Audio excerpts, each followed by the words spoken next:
Vamos a continuar. Uso de la medicina regenerativa en deportistas, lo que yo decía al principio, ¿no? La importancia del binomio deporte con la salud.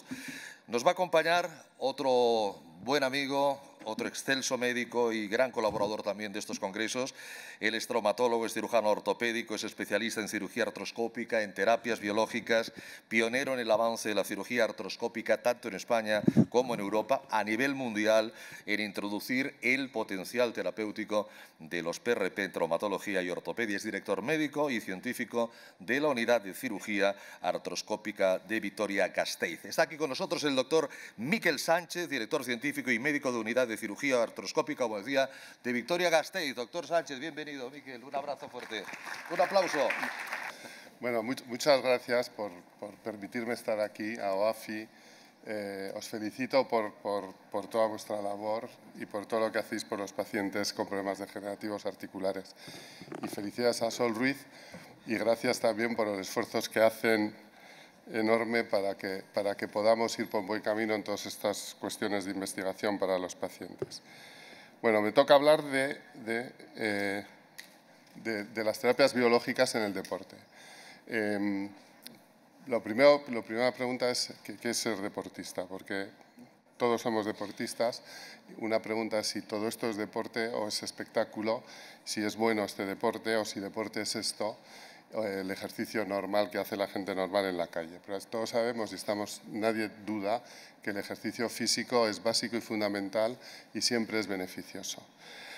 Otras dudas tenemos si el deporte de alta competición puede ser tan beneficioso o tan saludable, porque parece que estamos en guerra muchas veces cuando compiten los equipos de fútbol y podemos tener lesiones articulares gravísimas como esta, después de esta entrada, y que gracias a técnicas quirúrgicas cada vez más sofisticadas, ayudado a terapias biológicas asociadas, que por eso son muy importantes en toda esta medicina regenerativa del deporte, podemos obtener resultados clínicos que consigan que los deportistas vuelvan al deporte. Y este deporte de alta competición y profesional, tampoco sea evidente que esté rodeado de los mejores profesionales alrededor, sobre todo cuando te tienen que atender los del equipo contrario, como veis en este caso, que no sabemos si le van a curar o más bien le van a terminar de lesionar cuando lo tiran al suelo de manera con desprecio. Y a veces son incluso iatrogénicos porque este pobre futbolista que se estropea el tobillo tuvo que acabar en el otorrino arreglándose la nariz. Bueno, tenemos, como bien has puesto la doctora Sol Ruiz, un montón de terapias biológicas a nuestra disposición y lo que es sorprendente es que cuando buscamos artículos científicos todas funcionan, todas son buenas. Como bien ha dicho ella, muchos de los estudios científicos no son todos de alta calidad como para poder demostrar y concluir este hecho. Y hay cosas todo muy dudosas, está todo cogido por los pelos, porque no sabemos qué quiere decir medicina regenerativa. Suena muy bien y está muy de moda las palabras, pero tampoco está muy definido qué quiere decir. Y ni siquiera qué quiere decir un plasma rico en plaquetas, porque además de plaquetas hay muchísimas cosas, como veremos luego, dentro del producto que ponemos. Llevamos ya muchos años investigando en estas plaquetas y en estos productos biológicos derivados del plasma y de las plaquetas y conocemos bien todos sus efectos biológicos a nivel de laboratorio. Sabemos a nivel experimental también que al final de cuentas todos son señales celulares, sabemos muy bien su eficacia. Por ejemplo, estos trabajos para biosis heterocrónica en que cruzan sangre de ratones jóvenes con sangre de ratones viejos, entrecruzan la circulación sanguínea, vieron que los ratones viejos rejuvenecían de una manera fenomenal y que los ratones jóvenes enfermaban. O sea, hay señales celulares que son beneficiosas o no para las células del que recibe las otras señales. Y además es un tema que está muy controvertido. Muy controvertido porque los datos de laboratorio son casi siempre buenos, los estudios en animales son casi siempre buenos y, sin embargo, los ensayos clínicos son muy contradictorios. Podemos encontrar sobre un mismo producto, una misma indicación terapéutica, resultados excelentes y resultados nefastos con estas terapias biológicas que derivan de las plaquetas. Y dos palabras sobre las plaquetas. La plaqueta es un ente misterioso que nuestro cuerpo fabrica más de 100.000 millones de plaquetas al día, que es algo que es espectacular y que desaparecen entre 7 y 10 días de nuestro torrente sanguíneo. El gasto biológico es enorme. Toda esa carga de plaquetaria que se destruye cada día y se fabrica cada día es enorme. Sabemos que se derivan de los megacariocitos de la médula ósea, ¿no? Pero es sorprendente también que la mitad de las plaquetas que tenemos circulantes se sintetizan en el pulmón, que alguna razón habrá que desconocemos, y que es la mayor fuente de estas vesículas extracelulares y exosomas. La mayor parte vienen de las plaquetas, las que están en el torrente sanguíneo. Y solo tenemos plaquetas los mamíferos. Una gallina, un reptil, un pájaro no tienen plaquetas. Además, se ha estudiado recientemente que estas plaquetas son fundamentales en el estudio y en el desarrollo y la progresión del cáncer. Pueden ser enemigas en el momento de un cáncer y además participan muchísimo en las enfermedades neurodegenerativas. Tienen propiedades antimicrobiales y antivíricas, y lo hemos visto en el coronavirus. Las plaquetas es la primera línea de defensa contra ciertos virus.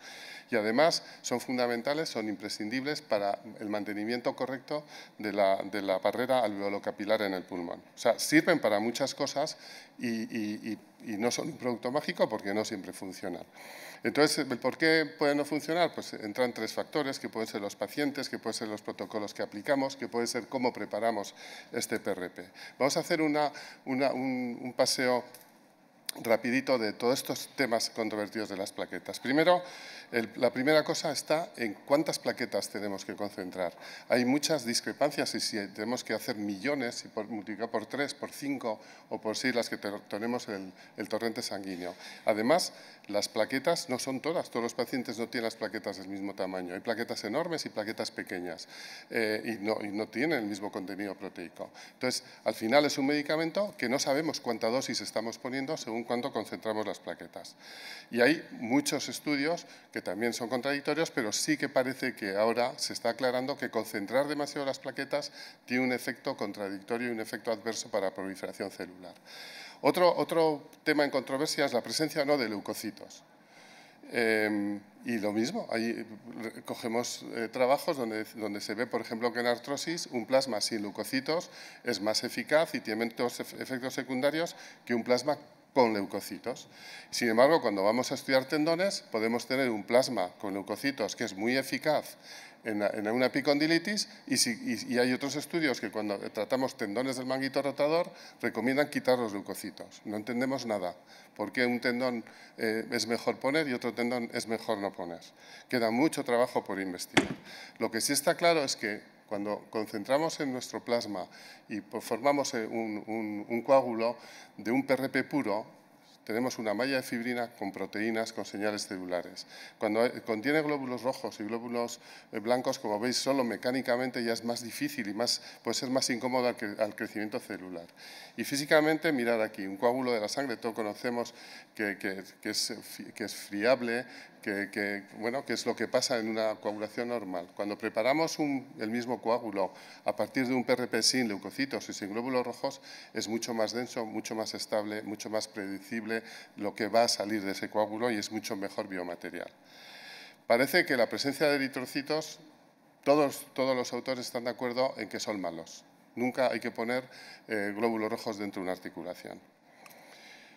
Luego hay otro factor, que es si activamos o no activamos ese plasma. El hecho de activarlo nos va a dar diferentes formulaciones para aplicar. Hemos cogido la sangre, hemos quitado el calcio de la sangre en el momento de la extracción y si no reponemos ese calcio, estamos poniendo un medicamento hipocalcémico, creando una hipocalcemia local dentro de un músculo, dentro de un tendón, que es fatal para la biología celular. El poder activarlo in situ antes de aplicarlo nos permite aplicarlo en forma líquida, en forma de sobrenadante, en forma coagulada fuera, provocar el coágulo dentro del tejido. Hay diferentes formulaciones que nos permiten variar la función de este medicamento. Y llega la guerra comercial. Y ahora tenemos más de 50 sistemas en el mercado que nos venden el mejor PRP del mundo, el que más plaquetas tiene, unos con leucocitos de color amarillo, de color rojo, de color naranja. Mira, vamos a ver si todo es un medicamento o no. Si a cada uno de estos productos comerciales, estos 12 que hemos cogido, le ponemos un color, ya veis que hemos puesto un punto azul o un punto rojo y contamos las diferentes variables, como son la concentración de plaquetas, el volumen que infiltramos, los leucocitos o no, glóbulos rojos o no, y si lo activamos o no y en qué fase lo ponemos, y a cada situación de estas aplicamos el color que tiene cada producto. Tenemos, por ejemplo, el que utilizamos nosotros en Vitoria, que es de color morado, pues ahí multiplicamos por 2, ponemos 8 mililitros, vamos viendo dónde están los puntos morados. Si unimos todos estos puntos morados, nos da unas figuras geométricas que fijaros la diferencia que tiene entre todas. No pueden ser el mismo medicamento todos estos PRPs. Si lo comparamos a otros medicamentos bien conocidos, como los antibióticos, con las cefalosporinas, veis que una pequeña variación hace que el efecto biológico sea diferente. Entonces, ¿cómo vamos a pretender que semejantes diferencias en la estructura de este PRP tenga el mismo efecto biológico? Los PRP son diferentes y tenemos que definir cada PRP que ponemos.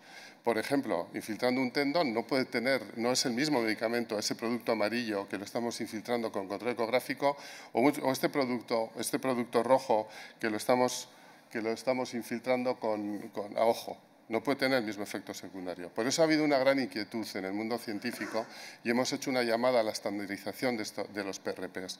Hace 2 años coordinamos desde Vitoria a un grupo de 17 expertos mundiales en utilización de PRP para proponer una clasificación universal y codificada, que es abierta, que nos permite añadir dígitos a esta clasificación y así siempre sabremos lo que estamos poniendo. Y es obligatorio utilizar una clasificación cuando hagamos una publicación científica para saber de lo que hablamos. Entonces, si comparamos al universo nuestro PRP y tenemos todo centrado alrededor de las plaquetas, que serían las plaquetas de estos planetas, sabemos que en el universo hay montones de cosas alrededor de astros desconocidos que parece que sabemos un poco y es un mundo inmenso, pero es que en el PRP es lo mismo. Tenemos las plaquetas, pero tenemos alrededor un montón de cosas que no sabemos cómo interactúan unas con otras, que se monta un lío cuando hablamos de todo ello. Por eso yo creo que todo lo que digamos hoy, actualmente, sobre los PRPs hay que cogerlo con pinzas porque en los próximos años habrán cosas, conocimientos que nos habrán hecho cambiar. Y en este universo, ¿qué más cosas pueden influir? Pues pueden influir la pauta de administración, como cualquier medicamento, o la vía de administración, como cualquier medicamento, no será lo mismo. ¿Qué otros tratamientos asociados tiene este paciente? Una misma patología de diferentes pacientes. Un paciente está con corticoides o puede estar con anticoagulantes o tener otras patologías asociadas que influyen en el resultado.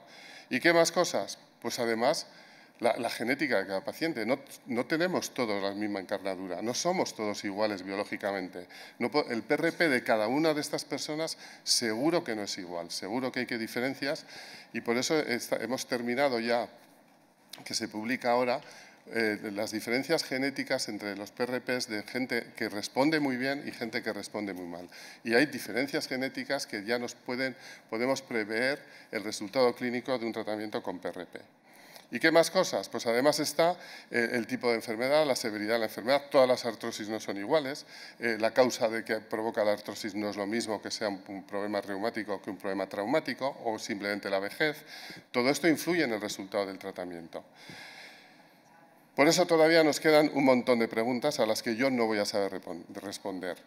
Y necesitamos todavía muchísima investigación clínica, con muchos estudios observacionales, juntando pacientes de muchos grupos de utilizadores del PRP, a los que invito que se sumen a una comunidad que vamos a intentar hacer desde Vitoria para juntar casuística enorme y sacar más conclusiones y poder definir protocolos de aplicación, que es probablemente donde más errores cometemos.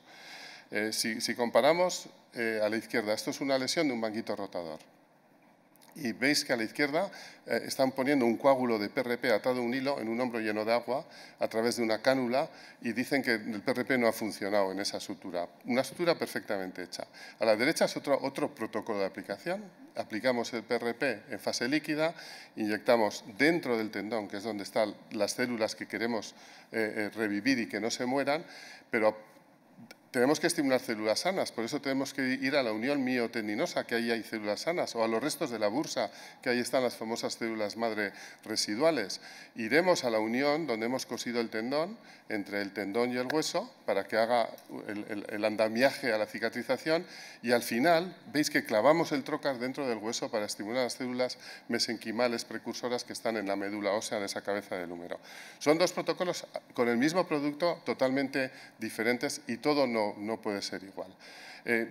Os voy a contar muy rápidamente cómo lo utilizamos nosotros en diferentes patologías. Siempre que tratamos un deportista con una lesión meniscal, que le hagamos una meniscectomía parcial o subtotal, que hagamos una sutura o que hagamos un tratamiento conservador, siempre utilizamos PRP. Sabemos que el menisco tiene una vascularización muy pobre y solo ahí, en la unión menisco-capsular es donde hay células y hay vasos. Cuando hemos teñido el plasma en estudios experimentales, como veis, con azul de metileno y hemos infiltrado los meniscos, hemos visto la difusión de ese plasma que llega hasta la zona blanca, hasta la zona no vascular del menisco. Por eso es bueno utilizar, y cada vez que, como este caso de una jugadora de fútbol que tuvo una lesión compleja de rodilla, veis cuántas suturas tuvimos que dar a ese menisco, que estaba rota la raíz, 2 roturas radiales en el cuerpo y una desinserción anterior. 5 años después, siguiendo jugando a fútbol, ha podido continuar con su actividad deportiva sin haber tenido más patología en esa rodilla. O este es un jugador que cuando era crío, con 16 años, estaba en las categorías inferiores de un equipo de Fuenlabrada y tenía esta lesión degenerativa o de rotura horizontal degenerativa con esa lesión quística de ese menisco externo. Si hubiéramos hecho una meniscectomía, hubiera tenido que abandonar pronto el baloncesto. Hicimos un tratamiento conservador infiltrando plasma de manera percutánea con control ecográfico. Y veis el resultado a la 6ª semana, cómo era antes y cómo es después. Este crío fue a la NBA, ha ganado 2 anillos y nunca más le seguimos la pista porque sus representantes son de aquí y nunca más ha tenido problemas en esa rodilla. Salvamos su menisco sin un acto quirúrgico. O este otro, que es un jugador de fútbol, que cuando tenía 15 años tuvo esta lesión compleja del menisco externo, que veis en las resonancias de control cómo fue evolucionando y cómo se curó del todo. Bueno, veis que fue el año 2013 cuando tuvo la lesión.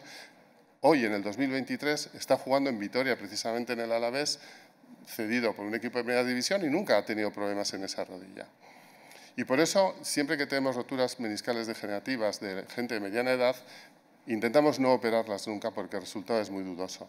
Y intentamos tratamientos conservadores con infiltraciones del PRP dentro del menisco, como veis aquí, como infiltramos con control ecográfico el menisco y luego perimeniscal.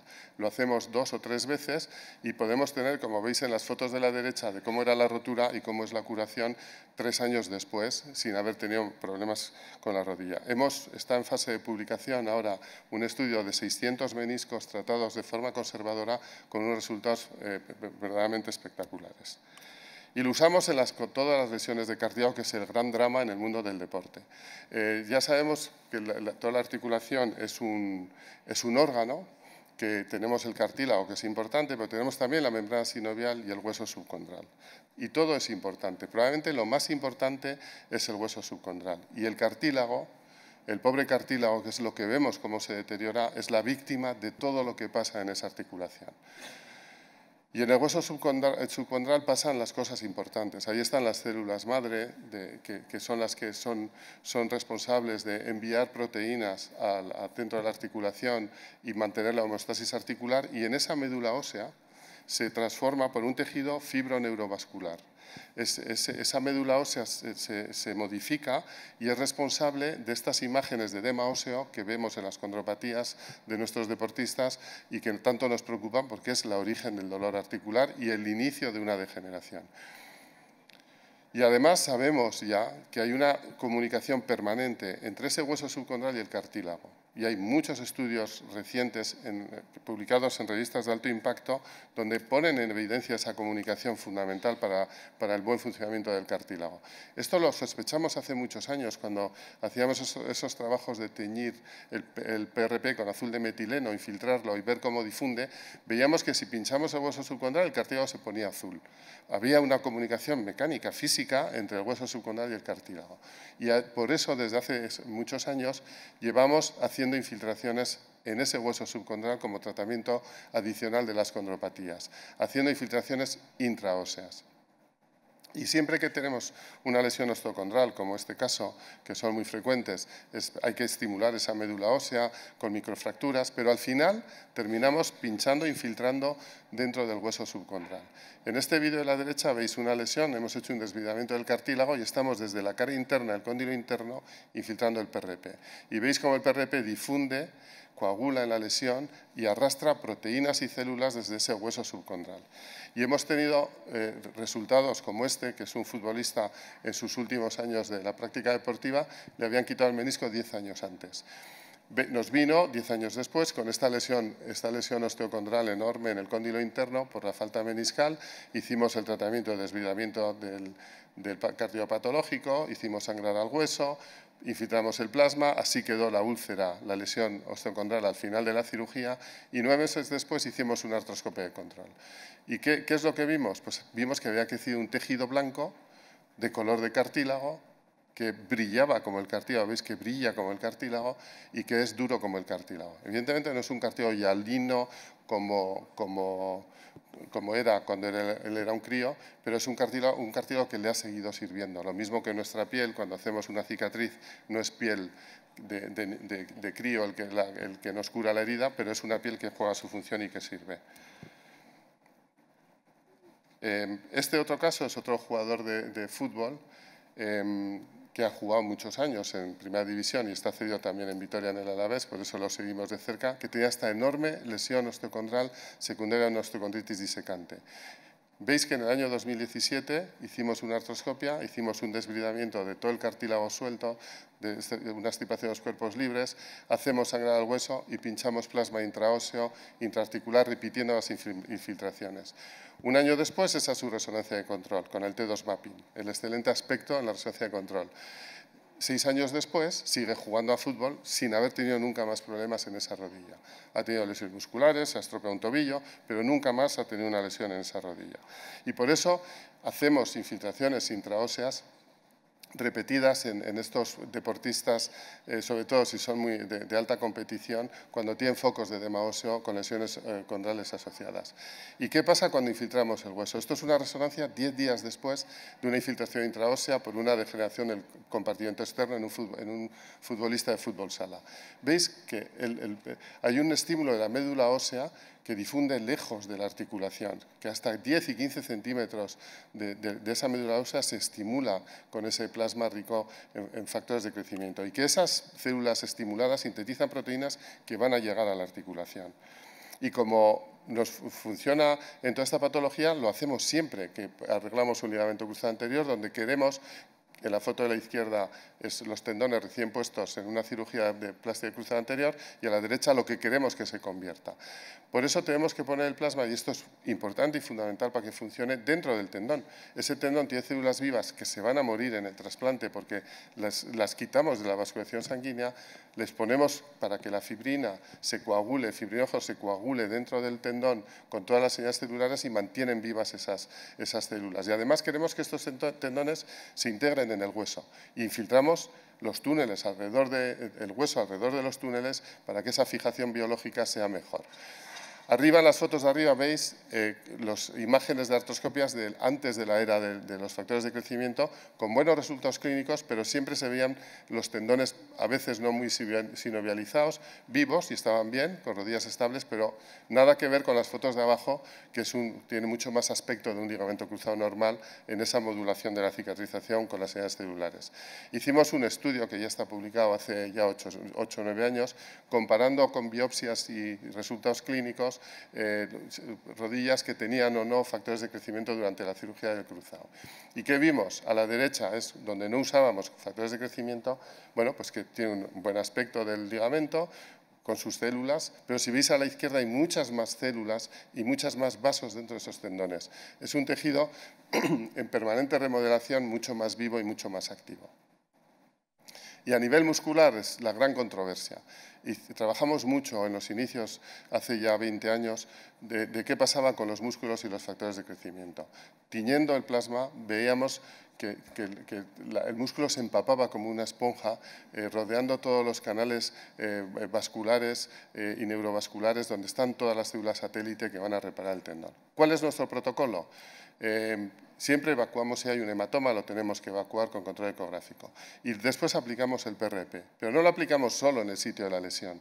Ahí no hay células, hay un agujero con células inflamatorias que están destruyéndose y muriéndose. Ponemos ahí plasma, pero tenemos que infiltrar los muñones sanos alrededor de la lesión y las aponeurosis que rodean la lesión.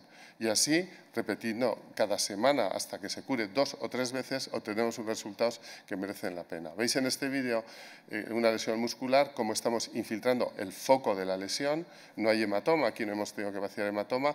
Ponemos el plasma dentro de la lesión, pero además infiltramos, veis alrededor, en tejido sano alrededor de la lesión, porque ahí es donde están las células sanas. Y además iremos a la aponeurosis para estimular todos los ejes neurovasculares que son los que aportan más proteínas y células a la lesión. ¿Y qué pasa en las lesiones crónicas? Bueno, pues las lesiones crónicas hay que hacer un poco de cocinilla. Se está haciendo un tejido fibroso que va a ser origen de recidivas de lesiones musculares y tenemos que poner un plasma que sea antifibrótico. Entonces, quitamos plaquetas, porque en las plaquetas está el TGF-beta responsable de la síntesis de colágeno tal, y quitamos TGF-beta para que haya más HGF, que es el que modula el TGF-beta.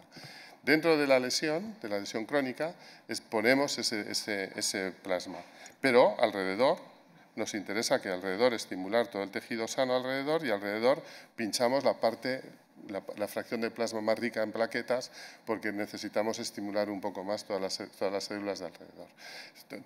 Por eso todas las lesiones musculares hay que individualizarlas y hay que aplicar protocolos diferentes a cada paciente. Y para terminar, 2 palabritas, solo algo que ha roto un paradigma y que muchos han rasgado las vestiduras porque pinchamos el plasma dentro de los nervios. Y esto era un pecado. Cuando yo estudiaba decían que los nervios ni los toques, ni los pinches, que si no los ves mejor porque enseguida se lesionan. Eso era una verdad a medias porque nosotros los tocamos, los disecamos y los infiltramos y los rellenamos de plasma. Hicimos lo mismo, trabajos en animales, trabajamos mucho en ovejas para ver qué pasaba en los nervios, teñimos el plasma con azul de metileno, veíamos cómo se difundía el plasma dentro de los nervios, veíamos que nunca había un aumento de la presión intraneural, que nunca había lesiones axonales con las agujas. Hicimos un trabajo experimental con 75 ovejas comparando el plasma con suero fisiológico y vimos que a las 8 semanas solo las ovejas a las que habíamos lesionado el nervio y tratadas con PRP habían recuperado una función casi perfecta de su nervio lesionado. Y empezamos a aplicarlo en los pacientes. Ya veis que han pasado años. Lo contamos después de que hemos tenido mucha experiencia, de que hemos hecho muchos casos, que sabemos que nunca hacemos daño, es cuando lo hemos empezado a publicar y a contar. Pero llevamos muchos años trabajando con ello. Y este es un paciente que llevaba un año con una lesión del ciático bípedo externo después de una lesión de rodilla y al mes estaba con el pie paralizado, le iban a reoperar el tobillo. Al mes empezó a mover los dedos. Seguimos infiltrando. Aquí veis a la izquierda, es para que veáis cómo la aguja está dentro del nervio, cómo ponemos el PRP dentro del nervio, ponemos dentro del nervio y alrededor del nervio para hacer una hidrodisección del nervio. Ya veis cómo entra el PRP, cómo va difundiendo hacia afuera. A los 6 meses del tratamiento ya le funcionaba el tibial anterior y funcionaban los extensores de los dedos. Quedaba todavía el extensor del primer dedo por terminar de funcionar y recuperó su actividad deportiva normal. Y entonces lo aplicamos Siempre en los síndromes de glúteo profundo, que cada vez vemos más, que son de difícil tratamiento, son pacientes que sufren, pues pinchamos el ciático, ya veis en el vídeo de la izquierda como estamos pinchando intraneural, dentro del ciático pinchamos además perineural en el vídeo del medio y a la derecha veis el resultado final. Y con estos tratamientos intra y perineurales estamos teniendo unos resultados clínicos francamente buenos. Bueno, pues este camino larguísimo que hemos recorrido y que estamos recorriendo desde que tuvimos una intuición hasta que hemos conseguido algo de evidencia científica ha sido duro, largo y lo sigue siendo. Para concluir que tenemos más preguntas que respuestas. Que la segunda conclusión es que no estamos ante un producto mágico que todo lo cura, ni muchísimo menos, que queda mucho por estudiar, pero que situaciones como esta, que es un jugador de baloncesto que es de los referentes en Europa, que jugó muchos años en el Baskonia, que tuvo esa lesión de menisco externo con esa lesión osteocondral, que hicimos el tratamiento que habéis visto, sigue jugando sin nunca más haber tenido problemas en esa rodilla, se fue al CSKA, durante la guerra se ha ido y ahora juega en Milán, y ya veis que sigue activo años después sin haber vuelto a tener problemas con esa rodilla. Muchas gracias. Muchas gracias, doctor Sánchez Miquel. Bueno, no sé si las han contado, las diapositivas que ha puesto el doctor. 120, pero, porque los efectos van de una. Pero en 20 minutos te lo pongo todo. Y efectivamente, felicidades por esta. Yo siempre le pregunto al doctor Sánchez qué ha sido de aquel jugador que lo sacaban del campo con camilla y acaba peor que cuando se lesiona. A veces pasa, a veces pasa.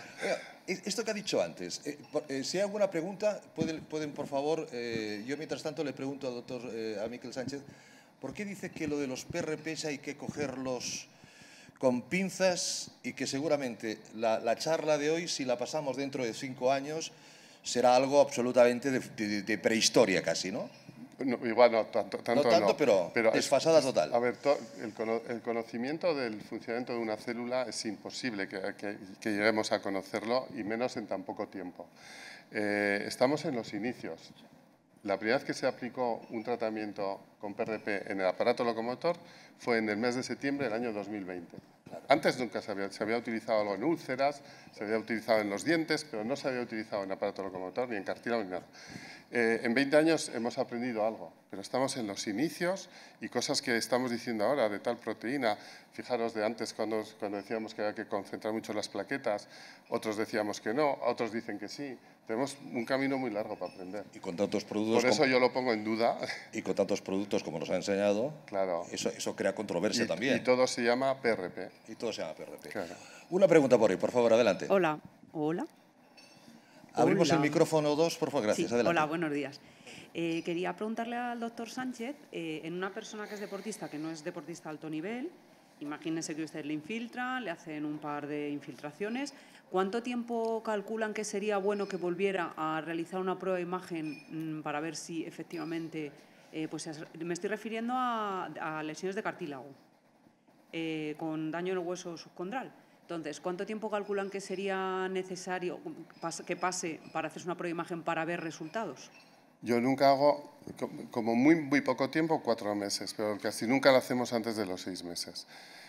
Los síntomas clínicos van por delante de la imagen y lo que vas a ver es que disminuye ese edema óseo. Pero si has pinchado intraóseo y haces una resonancia al segundo mes, hay un aumento del edema óseo inducido de la imagen de edema óseo, no es un edema óseo real, inducido por la infiltración. Hay que esperar para tener pruebas en imagen. Doctor sí, bueno, Miguel, lo mismo que decía, Sol, felicitarte también por tu brillante conferencia. Gracias por estar aquí. Aparte, doctor Sánchez, yo diría que quizás es de los pioneros, conjuntamente con el doctor Cugat, ¿no?, en utilización en España, o sea que tienes una amplia experiencia. Mi pregunta sería, nosotros, claro, nos encontramos a muchos pacientes con artrosis de rodilla, ¿no? La pregunta es, tú cuando estos PRPs, por ejemplo, los que utilizáis vosotros, que tenéis validados, etcétera, ¿cuándo los utilizaríais? ¿En etapas precoces, en etapas más avanzadas, ¿no?, dijéramos, de la artrosis? Y después también lo que decías del tema de los morfotipos, ¿no? Quizás tendremos que buscar respondedores a PRPs, pero a lo mejor pues, ¿no?, habrá, por ejemplo, pues una persona obesa tendrá más respuesta, o una persona mejor que tenga una carga genética otra, o un síndrome metabólico, ¿no? ¿Cómo es este tema? Sí. A ver, la primera pregunta, cuanto antes trates, mejor es el resultado. Las artrosis en fases iniciales responden mucho mejor y frenas la mala evolución de la artrosis. A la segunda, los factores que influyen en el resultado es muy curioso porque muchos de los que pensamos, intuimos que iban a no es realmente lo que influye. Ahora está publicado hace un año y medio así un artículo que se titula El mundo real del PRP en artrosis de rodilla y es desde el año 2014, 530 pacientes que hemos ido tratando, los hemos ido siguiendo, qué ha pasado con ellos hasta que se ha publicado el artículo. ¿Cuántas veces les hemos infiltrado? Si hemos repetido, si ha sido intraóseo, si ha sido intraarticular y al final, ¿cuántos hemos puesto una prótesis? Es un artículo que es muy interesante porque es la realidad de lo que pasa en la práctica diaria. Y hemos visto que hay factores que influyen y un factor que más influye es, uno, la edad, y el 2, la evolución de la enfermedad. Pero hay gente con sobrepeso que responden muy bien y que son muy agradecidos. Y entonces, ahora la Agencia Española de Medicamentos nos ha dado permiso, y lo hemos iniciado ahora, un estudio poniendo pacientes de edad avanzada que no han respondido al plasma, que no les podemos operar de una prótesis por sus problemas, el ponerles plasma de deportistas jóvenes muy buenos respondedores que ya les hemos tratado por una lesión y que han respondido espectacular. Queremos ver si el plasma de ese deportista joven le puede funcionar a la abuelita o al abuelito. Igual les vemos vestidos de futbolistas jugando de veteranos, pero bueno. Bueno, tenemos la esperanza. Y tendremos una respuesta más a ver si... La esperanza de jugadores de fútbol y de este chico de baloncesto que han recuperado su práctica deportiva. Eso nos da esperanza. Una última pregunta por ahí, por favor. Sí, doctor Sánchez. Una pregunta. ¿Se ha probado combinar esos plasma PRPs en artrosis avanzadas con otro tipo también de infiltraciones para ayudar a la movilidad mecánica de la articulación? Y si hay experiencia y si eso mejora o ayuda o no, o hay experiencia.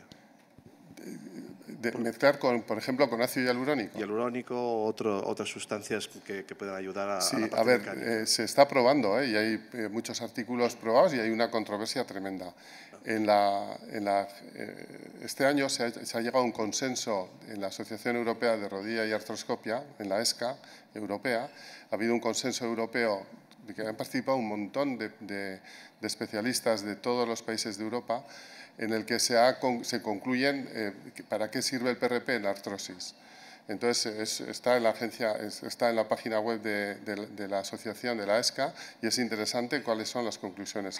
Planteamos unos problemas y buscamos evidencia científica en la literatura y en la opinión de los expertos para contestarlas. Y se concluye que no hay nada que pruebe que la mezcla de PRP con otra cosa sea mejor que el PRP aislado o la otra cosa aislada.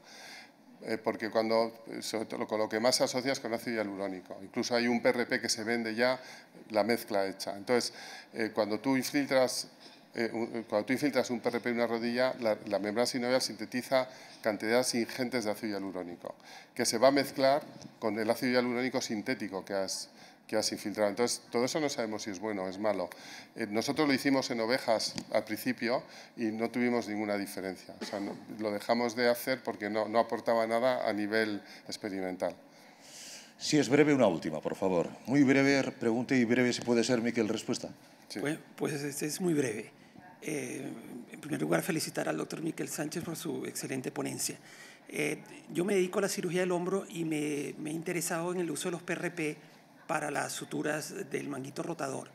Pero además del tipo de producto a escoger, otra variable que nos da algunas dudas en la aplicación es cuándo usar el PRP, en el intraoperatorio o pasados unas semanas, o hacerlo en el intraoperatorio y repetir la infiltración pasada unas semanas. ¿Qué me puede decir en relación a vuestro protocolo? El protocolo que hacemos nosotros siempre desde hace años es la manera de infiltrar es lo que habéis visto en el vídeo. Y eso es durante el acto quirúrgico. Aquí está el hombro lleno de suero por la explicación del vídeo, pero retiramos el suero, infiltramos dentro del tendón y dentro del hueso. Es importante infiltrar dentro del hueso. A la tercera semana hacemos un control ecográfico y controlamos cómo va evolucionando esa sutura. Si vemos focos de mucha degeneración del tendón, volvemos a infiltrar intratendinoso y en la bursa. y a la sexta semana hacemos una segunda ecografía. Es raro tener que infiltrarla a la sexta semana otra vez, pero en algunos casos graves volvemos a infiltrar a la sexta semana. Y luego ya que sea lo que Dios quiera. Profesor Miquel Sánchez, muchísimas gracias. Un fuerte aplauso, por favor, muy amable. Por aquí mejor, por aquí.